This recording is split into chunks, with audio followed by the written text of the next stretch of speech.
think we're gonna go ahead and get started just because I don't want, hold you guys for super long. But welcome everybody. Thank you for being here. I really appreciate it. We've been putting this together for a little bit now. And now we have Representative Sam Park here from Georgia, obviously my state, best state in the country. So yeah, I think we can just start with having Representative Park introduce himself. I know we've got some people from pretty much all across the country here. I know we've got people from Connecticut and Missouri and Massachusetts. So yeah, take it away. Sure, that's great, and certainly happy to just have a conversation. If you'll have any questions, let's. I'll do my best to answer them. And yeah, I know first and foremost, these are very challenging, difficult times to say the least. But I get hope out of the reality that it oftentimes is a next generation that's able to move the country forward. I mean, we've seen that throughout history over and over and over again. We're all in this together, but certainly, we need to see generational change. We need to see systemic change, not just in our respective states, but in our country. In terms of a little bit about myself, my name is Sam Park. I'm born and raised in the state of Georgia. I've been in the Georgia House of Representatives for the past 9 years. I've been elected 5 times. My district is in Gwinnett County, one of the most diverse counties in the state of Georgia, if not the Southeast. I have the honor and privilege of being the first Asian American Democrat, as well as the first openly gay man elected to the state legislature. That was back in 2016, where I ended up winning the very same night that Trump ended up becoming our president, which was a very surreal experience. Half my team was crying, half my team was celebrating.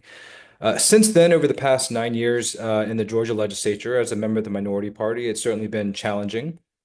To a certain extent, I feel like a lot of what we're experiencing at the federal level, I've seen at the state level, especially in the Deep South, like the state of Georgia. So, for example, some of the most challenging legislative debates that I've been a part of as a member of the minority, has ranged from, allowing guns on college campuses, which I think was one of the first big debates that we had in 2017 or 2018 in Georgia. In 2019, we passed a 6-week abortion ban. And of course, this was before Roe v. Wade was gutted. Part of the Republican response was, hey, I'm going to vote for this bill. It's going to be good politics for me, but it's not going to hurt anybody because it's going to be unconstitutional. And yet they still voted for it. Of course, in the state of Georgia, we've also been the epicenter for voter suppression and racial and partisan gerrymandering, which ended up being a lot of the fights I was involved in 2020 and 2021, as we went through a very certainly challenging period of time with respect to the pandemic and the outrage over George Floyd's murder and the social unrest that created across the country. And then, of course, things have, become even more challenging, I think, with the election of Trump, these mass deportations that we're seeing, where we are seeing families separated and broken apart on a daily basis. To increased attacks against the transgender community and members of the LGBTQ community, along with just this overall effort to whitewash this country for what we know it to be, which is a nation of immigrants that has never truly lived up to its values. But I think what makes me proud as an American is the reality that we have been able to make progress. It's been hard, it's been slow, but we have the internal capacity to address the challenges that we faced, and we've moved forward. And we've done that in those moments in which we have truly lived up to the better angels of our nature, right? Those are the moments in history, in my opinion, in American history in particular, that instill a certain sense of hope and resilience in which, yes, things are bad, things are likely to get worse, but we also have an opportunity to make things better and hopefully make the sort of systemic changes necessary to ensure what we're going through right now never happens again, certainly for future generations. Um, A few years ago, I was elected whip of the Georgia House Democratic Caucus, which is a role that I currently serve in. So I'm the number two Democrat in the Georgia House. And, despite the very challenging legislative debates that we've had over my 10 years, where, I've barely been able to move a lot of my legislative initiatives forward, whether that's expanding access to healthcare, whether that's trying to address poverty by enactment of a state level earned income tax credit. Earlier this year, I introduced tax credits to incentivize the production and investment of clean energy in the state of Georgia, modeled after two provisions in the Inflation Reduction Act. Um, while we haven't been able to make some of the big substantive policy changes I would have hoped, that we've seen other states with Democratic majorities accomplish, we have been able to make incremental progress. So, for example, despite Georgia being a blood red state controlled entirely by Republicans from top to bottom, Georgia is also one of the beneficiaries and a leader with respect to clean energy. We've created 82,000 clean energy jobs since 2021, almost $30 billion of investment in clean energy manufacturing, advanced manufacturing, and other technologies. And so again, despite the challenges, even then, we've been able to make some progress on some of the issues, which is a reminder as to, the importance of leaning it as challenging and as difficult as it is. Because you can mitigate harm, you can stop bad bills, and you can still make a little bit of progress on the issues that you care about. With that, happy to turn it back over to Nate or just open it up to any questions that folks may have. Yeah, thank you. I think I'm going to pass it over to Anika, who is our the AANHPI Partnerships Director. She's got a bunch of questions for you. Great. So yeah, take it away. Yeah, so just to get started, I know you talked a little bit about like your political journey and your experience with different bills. And so one of the things I want to ask is that you kind of made history, as you mentioned, as the first Asian American Democrat and first openly gay man elected to the Georgia state legislature. And I wanted to ask you what inspired you to run, and did your identity have any influence on your decision? Yeah, so great questions. What initially compelled me to run for office was my mother's battle against cancer. It was public health insurance, Medicaid, and Medicare that gave her a fighting shot. Back in December of 2024 or 2014, so almost a decade ago, or more than a decade ago now, my mom, went in for emergency procedure. They couldn't operate. Doctor came out, said, your mom has stage 4 cancer. She has 4 to 6 months to live without treatment, 2 years if she is able to get chemotherapy. That entire experience taught me that access to healthcare, public health insurance, Medicaid, Medicare, and you're hearing a lot of talks right now, certainly about Medicaid cuts. It's not just a policy issue, right? These are issues that have a direct effect on hundreds of thousands, millions of families throughout this country. It's heartbreaking, especially in knowing where we're the richest country in the world. We're the most, medically, technologically advanced nation, and yet we can't even take care of our loved ones, you know? And so ultimately that became the impetus for me to run for office, challenge a three-term Republican incumbent who voted to block Medicaid expansion back in 2014 by taking away the power from the governor unilaterally to requiring a gerrymandered state legislature to voting for full expansion in order for that to move forward. And we've seen the results. Georgia Republican leadership has led the state of Georgia to the very bottom of the country with respect to those who are insured. We have the third highest uninsured rate, some of the worst health outcomes in the country. Georgia is one of the most dangerous places for a woman to have a child. We have some of the highest maternal mortality rates in the country as well.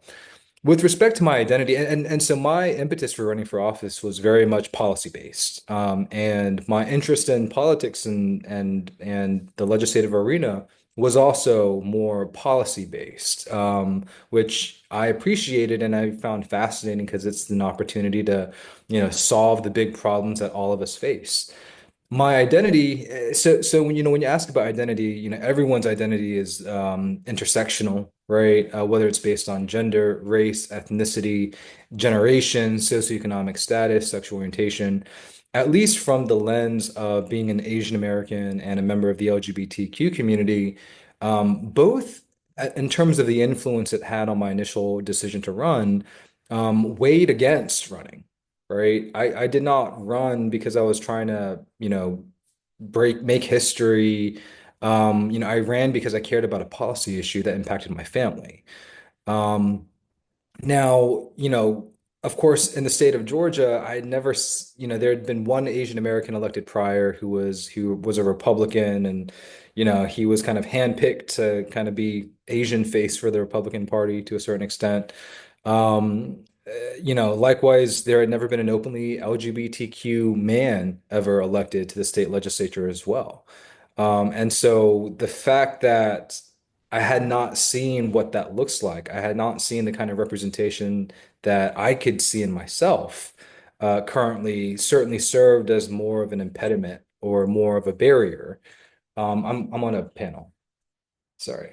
Um, sorry. Um, but all that said, I think, after, and frankly, I didn't know it'd be that big of a, deal, right? Because like it's just part of who I am, right? I've always been Asian American. I was born this way. I've always, been an openly gay man. It's just kind of part of who I am. But I think after I won and, it, made national headlines in part because I was a silver lining for Trump 1.0, my expectation certainly was, it was going to be Hillary, the first woman to serve as president of the United States. And, I'd kind of fly under the radar and get back to focusing on my policy issues. But what I've learned along the way, and certainly after being elected and over the past 10 years, is the importance of representation, the importance of really seeing, certainly for the next generation, for folks to see themselves in elected office with the understanding, which I think is such a key component, with the understanding that the halls of power are accessible to all of us, right? Whether you are a member of a minority community, based on race, ethnicity, sexual orientation, gender identity, what have you, right? The system still works, right? I didn't come from money. I didn't come from a politically connected family, but I had a lot of grit and I worked hard and I knocked thousands of doors and I shared my story and I was able to find common ground and build a winning coalition.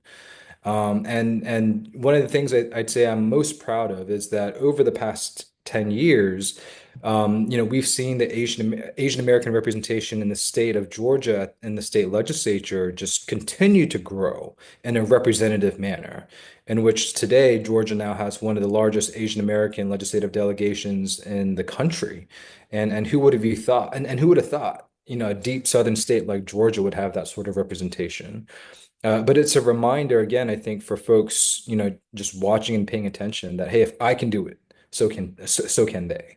And certainly for the next generation coming behind, right? Like y'all have to act as if you have the power and own this place because y'all do. That is the reality of the fact, right? I think oftentimes things feel so distant, right? I think our education system, in many ways, it's more a matter of simply taking orders or following direction and instruction as opposed to, you know, questioning why things are the way they are and actually improving and making things better such that we are actually living up to our foundational American principles of ensuring individual liberty, maximizing freedom, ensuring all of us are treated with equal dignity, certainly under the law, but also within our societies, and also ensuring justice for all. How many times we say the Pledge of Allegiance? Those words matter, right? And we have to understand that no one is coming to do the work for us. We have to do the work ourselves, right? No one's coming to save us. We have to save ourselves. And I think over and over again, that's also been certainly a lesson learned, where, within the Democratic Party, like, as part of the high school Dems, like, is there a lot of robust internal infrastructure, right? Probably not. It is what you make of it, right? These groups are comprised of simply people who want to do good, right? But at the same time, and I've seen this throughout so many campaigns over the past decade, right? That's how people get elected. They start with small conversations in rooms that grow and grow and build out and build out and build out, right? Um, so again, I think last thing I'll say on this point is we cannot um, forget the power we have through the vote, through American democracy, which, as flawed as it is, remains the most powerful change agent we have. And so we have to be strategic and use what power we have, especially to mitigate the current harms that we're seeing, but also to, have fundamental change. Certainly, with respect to Washington, D.C. and the midterm elections next year. Yeah, for sure. You bring up a lot of good points, I think. And I think my next question for you was a little bit more about like your identity. You mentioned how when you first initially ran, it was kind of like stacked against you, but now Georgia has like a really large Asian delegation in the state legislature. And what I was wondering is how has your identity impacted the work you do as a Georgia state representative, whether that be socioeconomic background, or just being like an Asian American openly gay man? Mm. Great questions. I think again, identity in and of itself is such a multifaceted, complex question. Again, because we each have such multifaceted identities, and so I'll try to speak to some of them, right? As an Asian American, as a member of the LGBTQ community, as someone who, grew up coming from humble means, those respective lived experiences help certainly guide and influence how I view legislation, right? They better equip me to understand how certain provisions in legislation can harm, whether intentional or unintentionally, certain communities that have otherwise been invisible, marginalized, or even attacked. Um, and so for those issues, as challenging as they may be at times, I certainly become more passionate in understanding the real harm that may occur if an issue moves forward. So specifically, for example, um, for 2 years, we in Georgia were debating the alien land laws, or simply prohibiting, folks from Chinese descent from owning or buying property that they deem to be agricultural land or property near a military base or installation, right? Given how that bill was initially drafted, it was blatantly unconstitutional from a legal perspective, at least in three very explicit areas, as we are seeing through the pending litigation regarding that model bill. That's model legislation that conservatives are dropping throughout the states.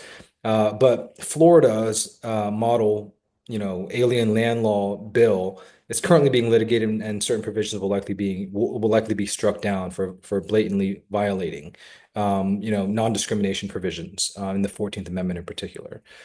Earlier this year, we were debating religious liberty legislation, and typically, I become very, very passionate about attacks against the LGBTQ community, because I've had friends, when I was a kid, kicked out of their homes because their parents found out that they were gay.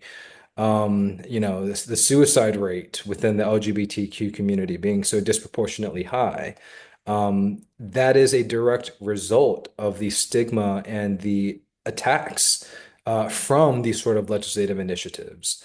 And so again, your identity, your lived experiences inform your identity, and your identity, in those respects, um, allows you to better understand the direct impact of these bills, in which it's not just political talking points. You understand the day-to-day impact, the real world impact that these issues have. And so, without a doubt, I'd say they've made me a more passionate and understanding advocate in that respect. But, I think the other part of identity that we have to be very mindful of, especially as Democrats who value diversity and inclusion, is that while we celebrate our respective differences, right, and acknowledge them, we also have to find and cannot forget of our shared identity, right? As, for me and Nate, for example, we're both Georgians. That is part of our identity, right? We're both Southerners trying to redeem the soul of the South to a certain extent, right? All of us are Americans, right? What does it mean to be an American in this moment?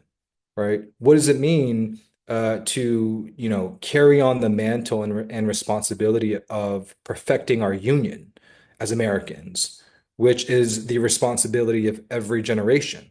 Um, right? We are all part, in terms of our identity, we are all part of one human family, right? What are the implications of that identity, right? And which we are seeing injustice and heartbreak and violence committed against our fellow human being around the world, right? And so, while as important as it is, I think to be embraced and accepted for who you are.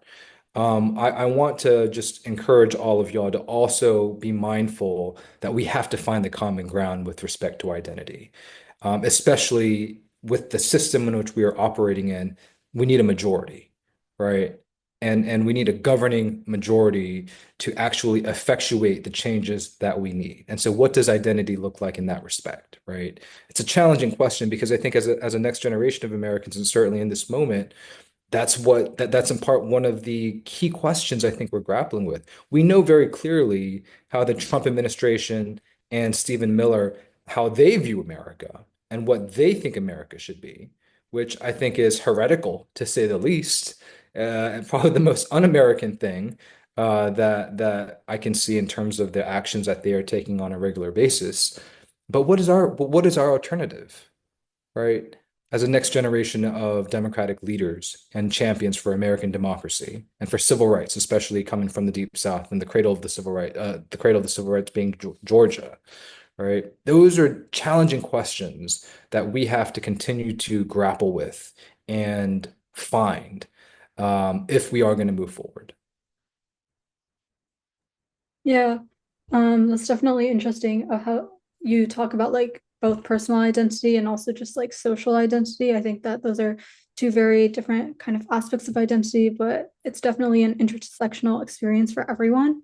And I guess in terms of like, political views, the Georgia House of Representatives, I don't believe they've been in the majority since like 2004, right? And then like the Georgia State Senate or was maybe like 2002, right?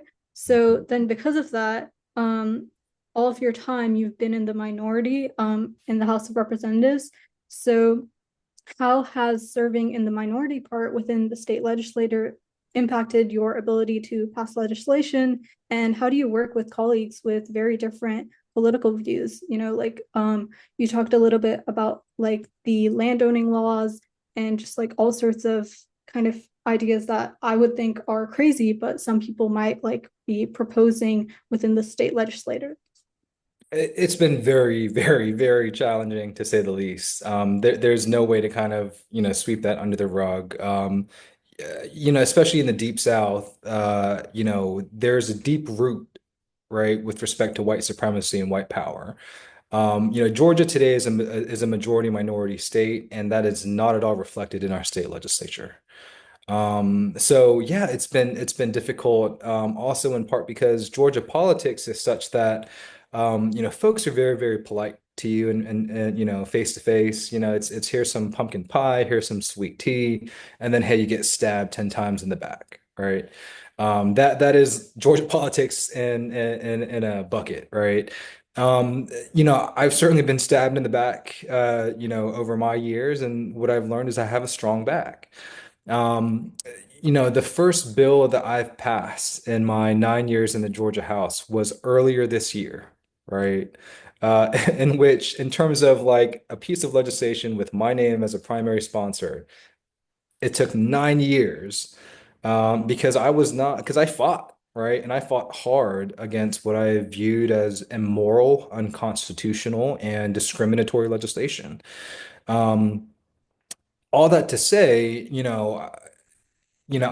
part of my job is to throw punches, right? And politics, I've learned, at least in Georgia, politics is a contact sport. You have to be able to take a punch and you have to be able to throw a punch. That is just the nature of American politics, I suppose, for better or for worse. Um, and so, if I, I've certainly learned I could take a punch, right? But I'll throw as hard of a punch as I can. And that's certainly some part of the reputation I've developed in the Georgia House. So it makes it difficult for someone like me, who is, not going to hold back when it comes to what I view as just really terrible legislation. That said, I've still been able to build amicable relationships with Republican leaders, in part because I've learned that they also respect you, right? If you're not just trying to play the game, but you speak truth and in which they may agree upon, but they're not going to stick their neck out, right? You earn respect, especially when they know what you say is right, but they still can't support you in that endeavor, right? With that, in that respect, for example, some of the successes I've had in the legislature often tends to be working through those Republican legislators that I've been able to build a relationship with, either giving them a bill, giving them a legislative idea, or a section of a policy, to then carry, champion, and then implement, right? For the most part, that is how I've been able to advance my legislative priorities, primarily being in and around healthcare.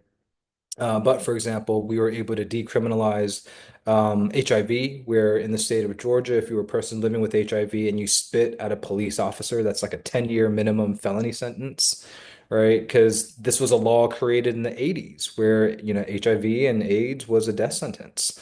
There was no, treatment or cure.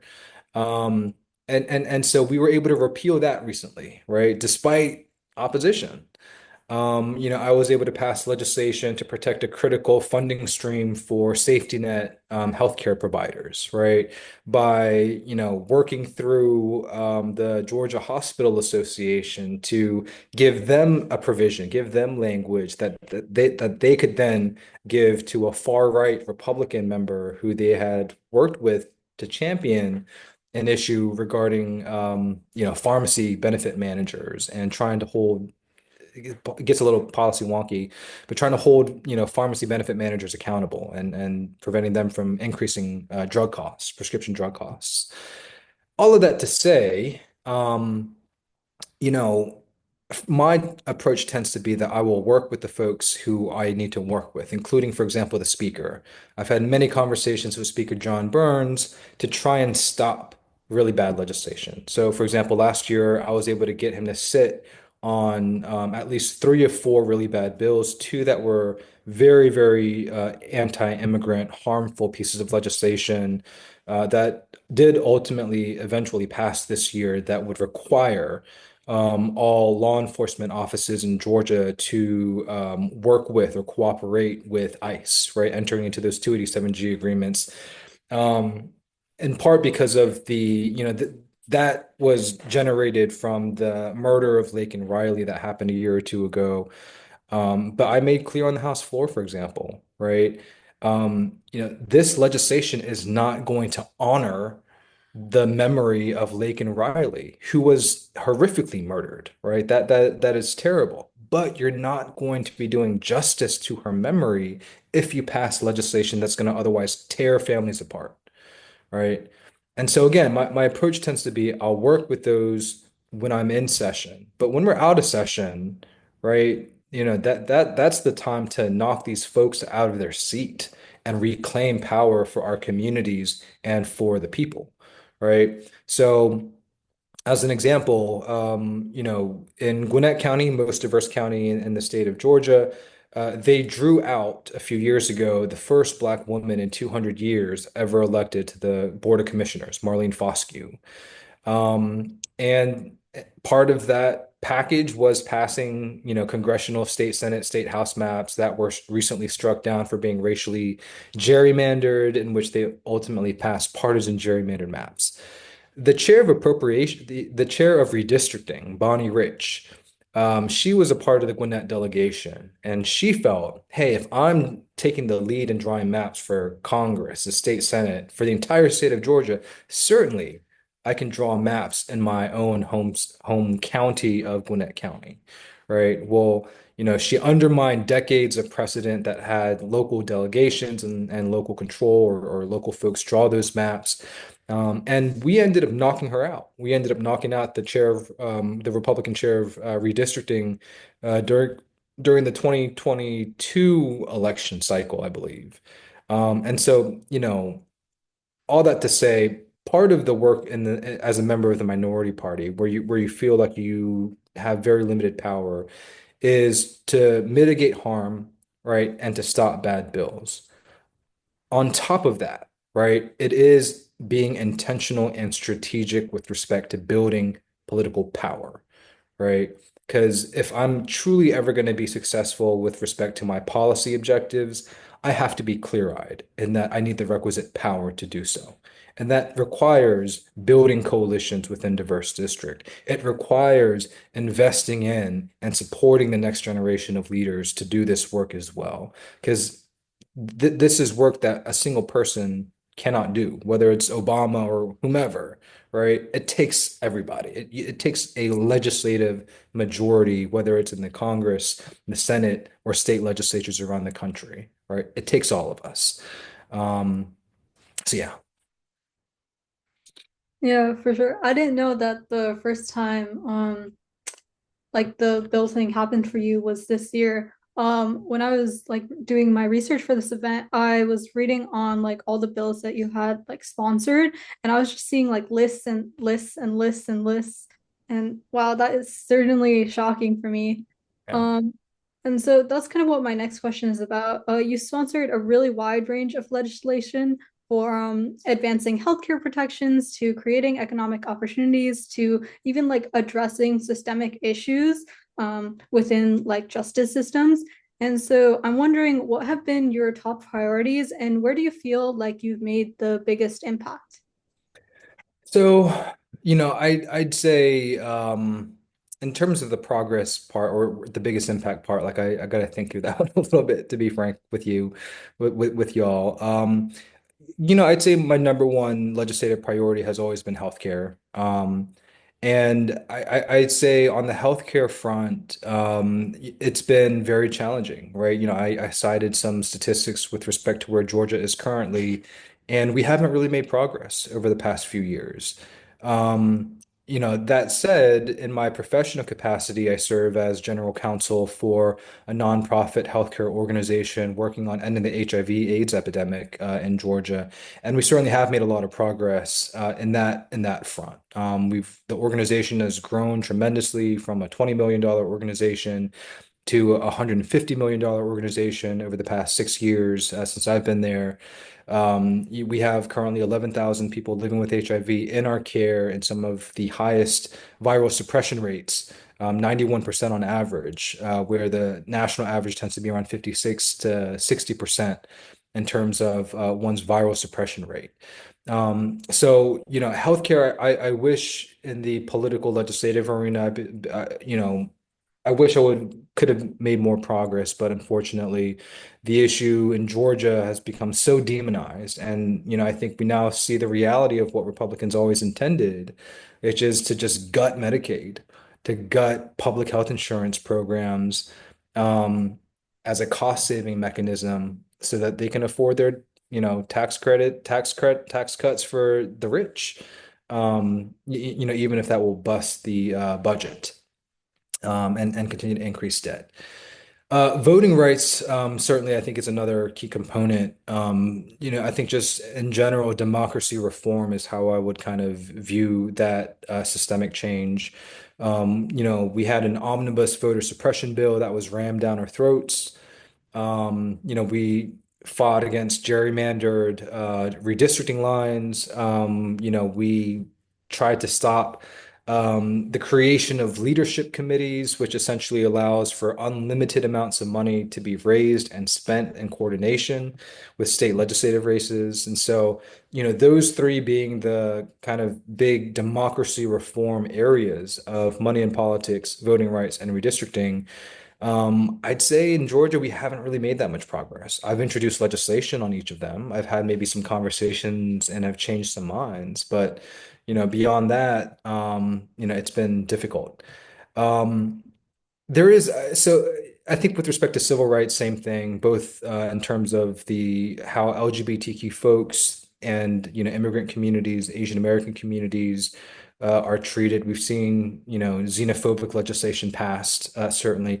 The one area that does come to mind, and that in which I can highlight some progress is education. We've been able to, one, increase teacher salaries in the state of Georgia, such that I think the starting teaching teacher salary is one of the highest for the Southeast. Certainly, we still fall behind with respect to states that have robust teachers unions that can advocate for themselves. We've also been able to have some good bipartisan progress with respect to greater investment and attention in early childhood education and development, that 0 to 3, including greater investments in universal pre-K. But we also passed, some version of the voucher scam bill that also, will defund public education and hit rural school districts the hardest. But I'd say education is probably, at least in my 9 years, the area in which we've made, the most actual progress. Yeah, as a high schooler, hearing that progress is being made in education is definitely something that I like to hear. But definitely, I think that healthcare should be a priority and should always be a priority and shouldn't really be a political thing, in my opinion. But one thing I'm wondering is, since you're saying that like it's kind of been a continuous battle and you've not really made much progress, have your priorities at all shifted? And have those shifts ever like reflected maybe changing needs in your constituents, or has it kind of stayed the same throughout your time? I think so I learned very early on, being in the minority party in Georgia, that I really had two options, right? I was faced with the crossroads of, I could either flip the table and walk away feeling like I could have no impact whatsoever, or I could just double down and do everything I could, right, with my time, energy, and talent, to try and make a difference. And so what that's resulted in is, I mean, you've seen all the various pieces of legislation that have introduced. All those bills, for the most part, are dead in the water, right? Not just because, they have a Democratic primary sponsor, but because the primary sponsor, if my name's on it, is someone who has, punched Republicans as hard as I can in the face, in which they're certainly not going to give me any opportunity to, get credit for passing a bill. One of the biggest shifts, I'd say, in navigating a challenging political environment is to put greater focus and attention on the politics as opposed to the policy. I came into office and ran for office, for a policy reason. And I was fascinated with, the public policy debates, right? But in seeing firsthand that it's almost pointless to have the perfect piece of policy if you don't have the requisite power to make progress on your policy. That then started to shift some of my attention and focus to more of the political, right? Um, what are our target seats that we're trying to flip, right? Who are the voters that we should be talking to? Who are the communities that we can better engage, such that we earn trust and, continue to have them, come out and support us during critical elections, right? And of course, Georgia has become the epicenter and really kind of a swing state, as of late. But I've been in Georgia politics really since 2014. Carter's gubernatorial campaign, then ran for office myself in 2016. I was on John Ossoff's 2017 special election. We had Stacey Abrams' gubernatorial campaign in 2018, critical US Senate elections in 20. And so all of that work, time and effort, right, built, invested into building actual power. I think is probably the biggest shift, not necessarily in terms of priorities, because my priorities have remained the same, right? Healthcare, education, housing, good jobs, safe communities, a system, democracy reform, such that our government responds to and works in the best interest of the people that it's supposed to serve. All of the policy objectives that have, for the most part, remained the same are ultimately incumbent upon whether or not we have the requisite Democratic majority in state government in Georgia, from my purview. Um, and so, last thing I'll say there is in the 5 election cycles that I've, been through myself personally, we have gained seats in the Georgia House, right? I was the 62nd Democrat or 63rd or 64th. I'm now the 80th Democrat out of 180 members. We are 11 seats short of a majority. And so we have made progress, political progress, with respect to uh, greater representation, political and community representation in the state. And that's also resulted in changes to public policy to a certain extent. We've seen some moderation, but at the same time, given, Trump 2.0, we've also seen at the state level the floodgates open to a lot of really far right extreme legislation. Yeah, I think I have one more question for you, and then we'll just open it up to general questions from the audience. And so I know that you're kind of like relatively still young, and you probably have a long way to go within politics, but I'm wondering, have you given any thought to the kind of legacy you hope to leave behind as a public servant? Absolutely. I encourage everybody to be as ambitious as they can with respect to impact, not title, right? Title can certainly be a means to an end, certainly with respect to elected office or whatever it may be. Especially if you're in an environment in which positioning, in a power mapping type of way is important and critical for you to accomplish your objectives. But for me, ultimately, I'm ambitious as to impact. I want to redeem Georgia. I think we still have a very, very long ways to go with respect to bringing communities along, certainly those who have been ignored, forgotten, and, are still grappling with the inherited legacy of discrimination and subjugation, certainly in some of the rural parts of Georgia, including in and around the Black Belt. All the various inequalities, disparities, inequities that we see, we've inherited. And so, certainly, I would want my part of my legacy to be meaningful reform, meaningful change that benefits the lives of, those who are going to come after me, right? One of my legacies, I hope, will be to fundamentally change the power structure in the state of Georgia. To create a new democratic foundation in which folks from all different communities and backgrounds can see themselves reflected and in part and seeing that members of their community has an opportunity to, serve in their state legislature, instill greater trust in the institution of state government such that it becomes more responsive to people's needs. Um, and so at least for right now, like that's as far as I've got, right? Like I want to change the state of Georgia and, hopefully have a beneficial substantive policy impact on people's lives, especially for those who've been historically marginalized and oppressed. Thank you so much. Does anyone else have questions for Sam Park right now? Feel free to raise your hands or type them in the chat.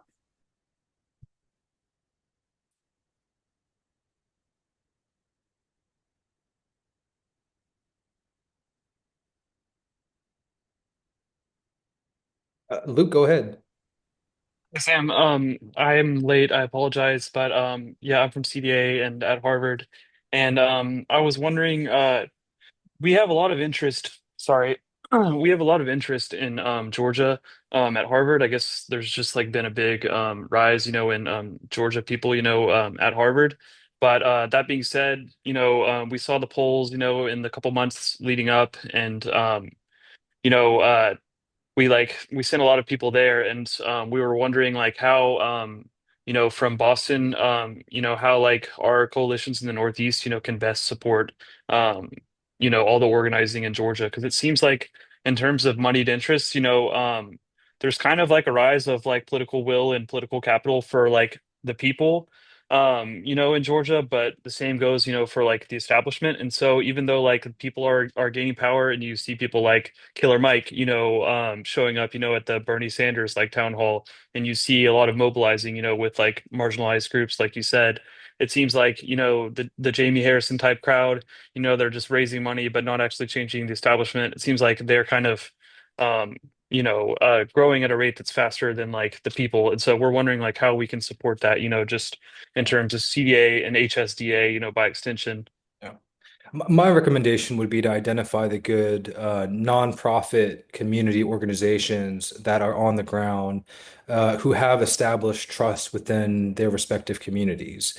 So, for example, Asian Americans Advancing Justice Atlanta, they are the largest legal immigrant service organization for Asian Americans, but also a lot of the folks currently in Stewart detention or who are getting caught up by ICE.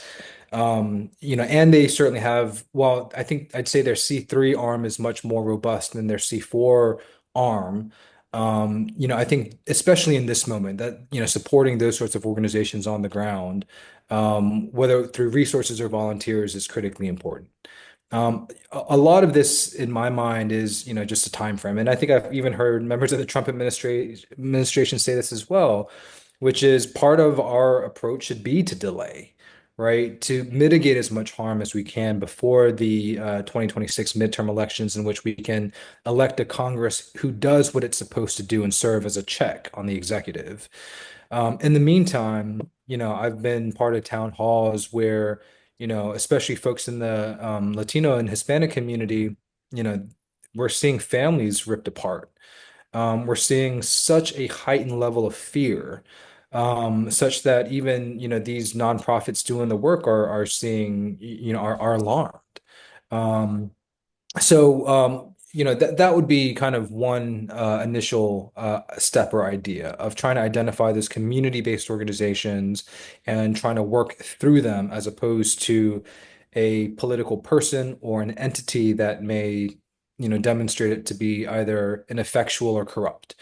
I think part of it is also, so for example, one of the things that I'm working on right now is, building out a leadership committee, right?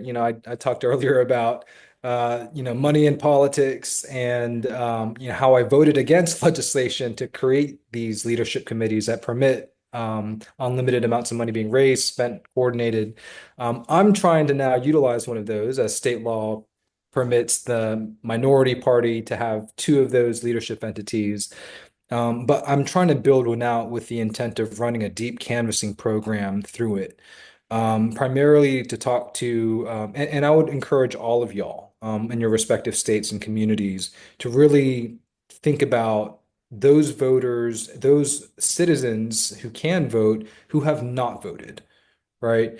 Trump won with what, 32%, let's say. Harris received 31% of the overall electorate. The plurality of American voters did not vote, right? What are we doing to engage those voters, right? In my district, for example, in 2024, I won with 61% of the vote, or 60% of the vote, with approximately a 61% turnout rate.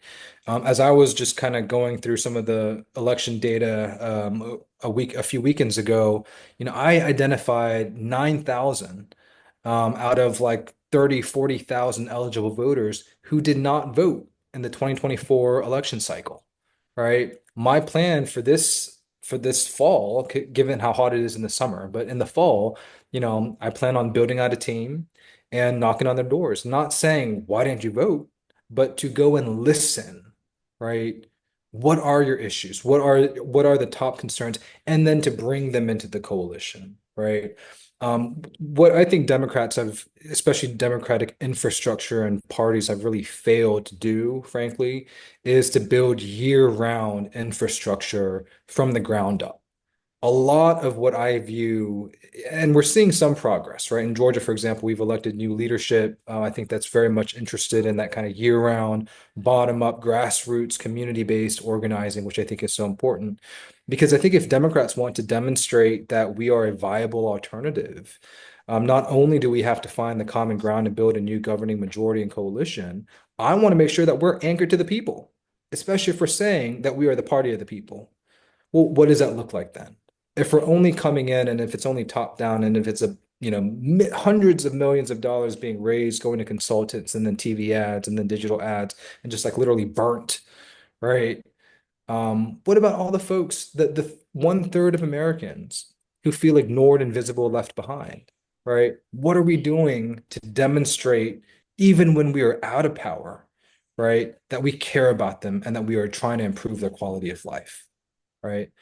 I think if we're successful in building out infrastructure that permits that sort of year-round, community engaged, effective delivery of services and resources type of model, right? I think we then become a juggernaut and essentially create a foundation in which we can hopefully get this country back on track. And, again, going back to what I said earlier, perfect a lot of uh, you know, where we are lacking, in many respects. But good question. Thank, thank you. I think that's I don't know about y'all, but I think that's like my favorite answer I've ever received to a question. Awesome. Yeah, I have a question. Um, I mean, obviously, we know each other. We've worked on multiple projects together. You even helped me with my AP research project, which went very well, by the way. Thank you for that. Good. But I have kind of a personal question. Yeah. I'm going to college for public policy in DC, and I really just want to spend the rest of my life working in legislation and like playing the game of passing bills and whether it's in Congress or on a state level and stuff like that. And I have some experience on a state level in terms of that, but I guess my question is, what methods have you found are most effective in terms of stopping bad bills passing, right? Just because kind of what from I've learned, whoa, something from what I've learned from my experience and then also some of my mentors is that a lot of the times you only need to convince maybe one or two people from the opposition and then they kind of fall like dominoes. But what methods have you found most effective in that aspect? I think as a general matter, it's all about relationships, Hmm. right? Um, I found that to be one of the more challenging aspects, certainly being in leadership now, in which I have to really control my temper. Because you can get such righteous indignation from the gaslighting, from the attacks on your members, from legislation that like brings up like terrifying trauma for some of my members, right? How can I not get like livid about stuff like that? The abortion bill being a perfect example of just how heartbreaking and how gut-wrenching that was. And yet, what I've learned is you have to be able to go from one issue to the next, right? Even if I'm gonna, fight as hard as I can against you on another issue, I may still need, right, my Republican leadership in order to stop a bad bill, right? So, and all of that comes down to relationships ultimately. In terms of the various tactics that I've utilized to stop bad bills, and in part, I'd say, it may be more accurate to say I've maybe been more successful in delaying than outright stopping Yeah. legislation. Hmm. I've certainly been able to mitigate harm, and even though something ultimately passes, and in those instances, again, I'm reminded of like, yeah, like, I can have a beneficial impact if I can make a bad bill less worse, right? Whether it's an attack against the LGBTQ community, immigrant community, Asian Americans, against the African American community, attacks against, DEI and Black history, things of that nature. Um, for example, at least for 2 years, because I've been whipped for 3 years. So at least for the past 2 years, not this year, I would continue to whisper in the speaker's ear of, hey, you need to move to the center. The more you move to the center, the more you stand up to the far right, the longer your members, the longer you will be able to stay in power, right?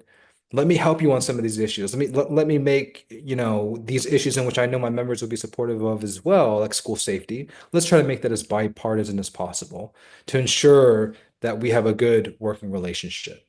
So typically in the Georgia House, the first half of the session is very bipartisan, right? And then it's the second half in which we get into the partisan battles. Why?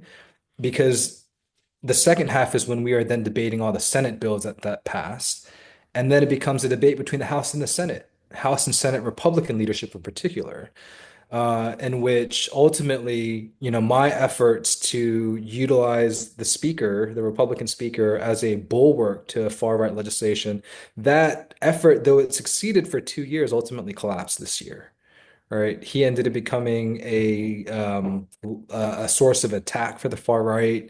The whole Colton Moore incident, like he Yeah. banned a far right senator from the House chamber, and he ended up being attacked repeatedly. Speaker John Burns, who is a moderate dude, a decent dude, but he caved over and over and over again this year. And so going into next year, right? Like I've told other members this as well, other members of my leadership team and those my whip team and those who I work with closely, we need to find a new tactic, right? We've tried to play nice, right? It worked for a little bit, but the far right is just dominant, right? Because it's just the Trump administration, everything that's emanating therein. Right. So what does an effective approach look like next year, right? In which we'll be able to mitigate harm. Part of that is also an inside-outside strategy. I'm trying to bring a Republican, especially some of the moderate Republicans or Republicans in swing districts my way of, hey, just walk away, right? At the same time, working with my outside activist allies to go hard on Republicans, pushing them my way, right? So that inside outside legislative strategy is always key and important. But ultimately, again, it goes back to elections, right? Mhm. The only and I'm sure y'all have recognized this and seen this, byline as well. The only unifying principle for Republicans, for today's Republicans, is power, right? The pursuit, maintenance, and just grasp on power, right? If Republicans feel that their power is threatened, right, which is how I was able to get to the speaker and persuade him to stop a lot of the far right legislation with the veiled threat that, hey, if you pass this, your members are going to get knocked out, your majority is going to continue to shrink, right? That becomes more of a motivating factor than trying to persuade them through reason and logic of how that bill is going to hurt a community that they may not represent or that they may not care about or that they may not have ever interacted with. Certainly, I think we see a lot of these attacks on the transgender community coming about as a result of that. They're just straw people, right? I've never met a trans person in my life, right? They're scary. I don't understand them. We saw the same rhetoric and the same tactics being used to the LGBTQ community, certainly when I was younger, in my teens and early 20s, right? Um, so how do we ultimately defeat that? Again, I think it is, especially today's manifestation of the Republican Party, that is, there's nothing conservative or principled about them. You got to put them in the minority, right? Through every electoral means possible. I think that's ultimately going to be the best way to stop bad legislation. Awesome. Thank you for that. I appreciate it. Um, if no one else has any questions, going once, going Could I twice. could I add a comment? Go ahead, Lee. Just to kind of invoke Representative Parks what he mentioned earlier in his remarks, on like just like door knocking and like understanding like where people are at in Georgia and the like need to have this infrastructure that's like year round. Yeah, like I just had a few anecdotes. So like my aunt, she's in Columbus, Georgia, and my uncle he's like in Columbus with her. And I learned some like just really like eye-opening things last time they visited my mom's house. Like my uncle when he goes home, like he and this was like 4 years ago, so Tucker Carlson hadn't been fired yet. But he said that like he goes home and he watches Tucker Carlson, and he does it every single night and that's the only thing he'll watch. He doesn't watch any other Republican stuff, and he certainly doesn't watch any Democratic stuff. So he only watches like Tucker Carlson, and then my like aunt, she like only looks at abortion stuff. And when you go to a place like Harvard, you go to one of these Democratic forums. People like need to understand these types of dynamics, right? And the only way that you can do that is, like you said, go and talk to people, right? And so, yeah, I just wanted to kind of like echo that because that was super eye-opening for me. And, our DNC Vice Chair, David Hogg, has made a great point when he said Republicans, kind of campaigned in headlines while Democrats, kind of campaigned in slide decks. Um, and so, yeah, I think that just going out and talking to people and seeing where the people are at, and also just like understanding the landscape, media wise and infrastructure wise are awesome. So yeah, Yeah. really appreciated that answer. Yeah. And I want to encourage y'all to, especially when you have an opportunity to, or when you can advise, right? Encourage canvassing, right? Because it pierces through the algorithm and the social media bubbles that all of us are enveloped in, right? And with the acceleration of AI, with the tech bros and oligarchs controlling, all of our platforms, right? What is our counter to that? Right. And part, at least from anecdotal experience, personally, again, is having this face-to-face conversations, again, which can pierce through, that bubble in which, again, it only shows you what you want to see. And so I just I highlight your comment and wanted to respond just because I think as we proceed over the next few years, I do think that's going to continue to be one of the greatest challenges that we're going to have to deal with, in which if folks are more isolated, if the next generation post-pandemic is more isolated, and we then become more susceptible to disinformation through our respective digital platforms, what again becomes the counter to ensure that we are properly functioning as a democratic society and that the truth is getting out there, right? But that we also have an opportunity to build, right, those sort of majority relationships. And again, I think that only can really occur when you are having those face-to-face interactions and engagements. Awesome. Think we're good. Everybody good? Awesome. Great.